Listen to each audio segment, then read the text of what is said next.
mënoon naa ñàkk démocratie bi di dellu ginnaaw surtout ci wàllu élection loolu c'est la réalité. mënuñoo politique mais madame le Premier ministre nan nga mën a expliquer démocratie buy dellu ginnaaw ñuy dem ci élection mu am filtre am parrainage mais loolu nan nga ko mën a expliquer loolu mais filtre kay mais il faut mu am ñu jàll ak ñu dul jàll absolument. mais loolu kenn werante wu ko moo tax ma ne la parrainage que contre ma ko li ma contre mooy lii ñuy def ubbi clé wu jàmbur yi changer données yi effacer yenn données yi bon Abdourahmane wax na ko indi preuve Diomaye Faye wax na ko indi preuve man wax naa ko indi preuve Aïda Mbodj wax na ko indi preuve je peux continuer ba muy 41. ok loolu defe nga ne noonu la ñuy demee élection. loolu mosu fee am te président Macky Sall ma ngay bàyyi image di génn ci image boo xam ne bii musta am fii ci Sénégal loolu man ma voilà c'est sama conviction la. alors léegi nga ni politique bi lii génnewu la ci même boo bokkul ci parrainage bi bokkoo ci élection yi yaa ngi ci loolu nga wax non. bien sûr. nan nga ci bëgg a nekkee nan. waaw mais loolu maa ngi wax sumay camarades Mimi 2024 ñu rester mobilisé dinaa ci nekk d'abord dinaa ci xeex sur question parrainage yi ba fa mu war a yem lu ma ci war a def it dinaa ko waxtaanee ak ñoom mais man li ma xalaat ci suma gis-gis mooy réew mi il faut changement fondamental am fi parce que nag dafa bëri dérive yoo xam ne ña ngi cay dem. d'ailleurs maa ngi gis ne temps yi vraiment ña ngay baptiser di rebaptiser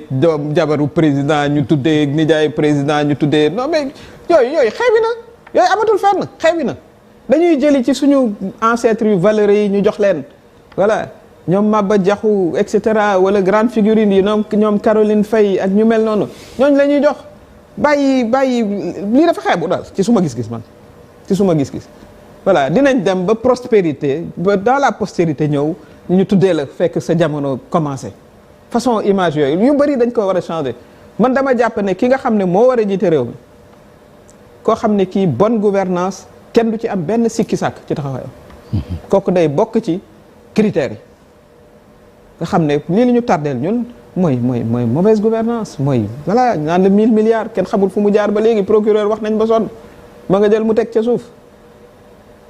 critère boobu dafa am solo critère fondamental de la bonne gouvernance xaalis bi mu tuuti mu bari te dana sakkan incha allah parce que dañ nar a am pétrole am gaz xëy na am nañ jama bu boobaa kañuy wóolu di ko jox dana fekk ca taxawaayam njëlbeen wan nañu ca bu leer ne moom ku jub la koo xam ne kii mësta am problème ak les ressources publiques kooku moom pour man lu ama am solo lay doon ñaareel ba muy ko am vision koo xam ne kii jàpp nga ne réew mi war nañ koo soppiwaat démocratie bi war nañ ko tabaxaat justice bi war nañ koo tabaxaat jeunes yi nga am ci vision industrialisation nga am ci vision. te loolu yëpp amoon nga ci vision bu leer ci loolu amoon nga ci programme. am naa ci vision ba tey am naa ci vision donc da ngay ut candidat boo xam ne jege woo ngeen ay vision te bu boobaa dañuy xaar am nañu un peu de temps fii leeg la liste di génn incha allah. d'accord kon su ma la comprendre mooy recours bi amoo ci yaakaar comparé nga pour aligner wu quelque part. non mais àddina kay. da ngay am plan A plan B. comme ñeneen ñi parce que du man kenn may am plan A plan B mais. da ngay sabab li ma la dégg pare nga pour aligner wu quelque part. donc yow pare nga ci. non ban pare ci. yow kon de yow xamagoo ma ba tey pourtant day man d'abord du ma ko man damay taxaw dem ca la may dem ba jeex ca tàkk. c'est clair. def naa ne loolu quand même mën nga ma koo nangul. danaa ca dem ca lañ ca war a def ba mu sotti. voilà yàlla nag mooy sotti la un moment aussi parce que amuñu obsession aussi loolu nga war a xam c'est pas une obsession man li ma bàyyi li nga noonu yomb moo doon ma toog APR toog APR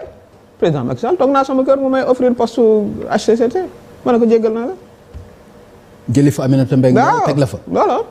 proposé nañ ma ko mais voilà xaw ma nu mu naroon def ak moom mais en tout cas proposé nañ ma ko. loolu la kay jëlee ko fa teg ko fa teg la fa par exemple loolu ma ne leen intéressé wu ma ça ne m'intéresse pas. demoon toog lii ma nekk moo ëpp coono opposition ñëpp xam nañ ne moo ëpp coono mais dama ci ànd ak conviction parce que noonu laay doxee am na ay nit ñu mën a fonctionner ak conviction ça existe ba tey dans ce pays bëri nañ sax te loolu laay continuer di doxee en tout cas tant que yàlla ak may kattan ak bakkan li nga xam ne laa jàpp ne mooy lii yoon ñu doxal ko ci wàllu surtout gestion des ressources publiques foofa nag moom da cee am lu bare lu ñu war a changer donc ka nga xam ne mooy jiite réew mi bu yàlla defoon muy man fekk conseil constitutionnel def li mu war a def bu ma delloo samay pare ma nekk candidat c'est tout ça amul beneen bu yàlla defee leneen it la nga xam ne la may seet ca nga xam ne moom laay jàppale te man du ma jàppale voilà du bout des lèvres voilà. da ngay dem ba jeex. waaw ci lu ma sa nekk nag lu ma ci am jël ba may Mimi Touré ba léegi noonu laa mës a fonctionné yenn saa yi voilà du baax mu metti mais damay jàpp ne métti ga du looloo am solo li am solo mooy conviction bi ak taxawaay bi man loolu laa ca gis. ressource publique moom du ñu tegati fii koo xam ne kii bon comme bëggoo tur bi luubal la ñuy wax mooy luubal xaalis bi waaye nag càcc rek la mën a tudd na voilà donc yooyu moom la ñu war a tege nale kooku moom képp koo xam ne kii vraiment loolu am nga ci problème man en tout cas du loo xam ne lii vraiment mais est-ce que mën nañu xalaat nga jàppale ku mel ni Mahammed Boun Abdallah Dionne waaw dégg nga ma ne la buñ cee yeggee dinañ ci waxtaan non dama lay laaj rek xam nga am na ñoo xam ne d'office mën ngeen wax waaw wala nga wax déet su ko defee ñu avancé par exemple tey mën naa la wax Amadou Ba nga ni ma mais déet wala nga ni ma. Amadou Ba nee naa la ca njëlbeen nga moom mooy continuité wu nee na mooy continuité wu président Macky Sall mais continuité boobu moo war a jeex gis nga lii ñu daj yëpp fii nekk fan yi continuité en tout cas képp koo xam ne bëgg nga Sénégal jóge ci lii mu ne commencé naa wax ci affaire 1000 milliards wax ci système démocratique bi élimination de candidats Ousmane Sonko ci jiitu wax ci ak voilà situation bi yéen seen bopp jot ngeen seen wala ñaata collègue la ñu tëj fii ci kaso bi chance la woon rek mënoon nga fee déraper ñu yóbbu la voilà donc yooyu yëpp dafa war a changer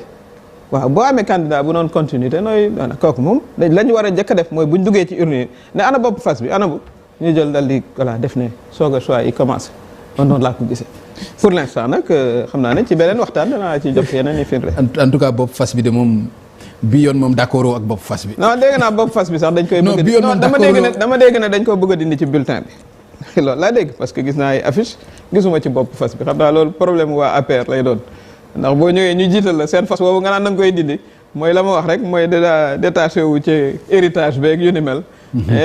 ma doon moom ma bàyyi ci bopp fas bi de parce que mooy dem naa mooy gën ci. voilà kon moom doo ko jàppale quoi ku wax continuité. mais man je suis dans l'opposition sans voilà ça plus d'un an quand même. peut-être et puis mënu. continuité mënu fee am. donc Habib Sy. mais loolu yëpp dinañ ko waxtaanee. ah non mais déggoo ma ne la maa ngi ci wàllu recours. déggoo ma ne la maa ngi ci wàllu recours. di ñaan recours boobu vraiment ñu parce que ce ne serait que justice li ñu ma def c'est de l'injustice amul beneen tour c'est de l'injustice. mais yàgg naa ci aussi ak président Macky Sall nee naa la assemblée nationale bi bureau bi en catimini bi moo kii génnam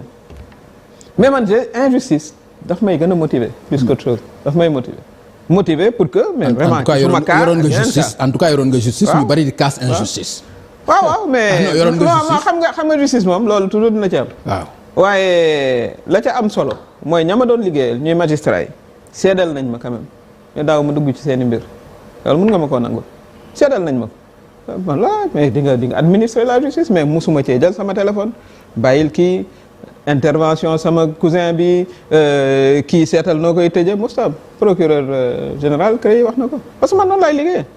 loolooy sama coono lay doon nag yenn saa yi parce que nag boo newee ci yëfu principe moom coono la. coono ju bari la mais quand même da ngay gën a taxaw